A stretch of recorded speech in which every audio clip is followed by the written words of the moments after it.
My name's Steve Sirik. I've been with TMI for 15 years. My job description is sales and estimating. And what I do basically is go out, look at projects that have been generated by inside sales or people who have called in or possibly past customers. And I look at the projects, measure them up, and bring the information back to the estimators. I help the estimators estimate it. And we send them a proposal, follow up on the proposal, and see if they want to do the project. Okay, so back a couple years ago, I was down in Crescent, Iowa, looking at a fertilizer tank to be painted on the exterior. As we approached the tank, there was a owl, and the owl was visually approaching us. And apparently, it was the mother of a bunch of babies trying to protect her nest. The nest was on the other side of the tank, but for some reason the mother, was being overprotective. And so what we did, one of the guys drove a truck up to kind of detour the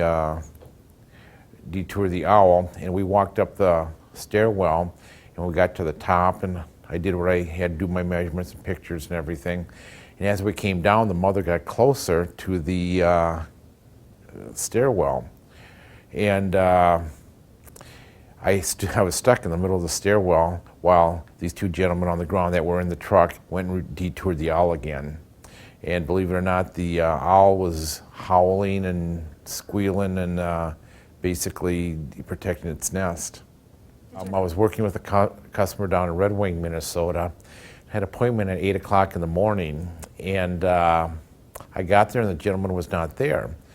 They contacted him on his cell phone, and he was at his house, which was a couple miles away, and he had a family emergency the night before, but he wanted to meet with me it was very important he met with me. And so he asked me if I could proceed over to his house and meet with him at his home because he was up all night with his baby, or his grandson was in the hospital. I proceeded over to his house, I knocked on the door, and here the gentleman opened the door with, in his pajamas with a cup of coffee and smoking a cigarette. And he asked me to sit down at the kitchen table. We discussed the project, and he signed the proposal, and we proceeded to do the work within the next couple of weeks.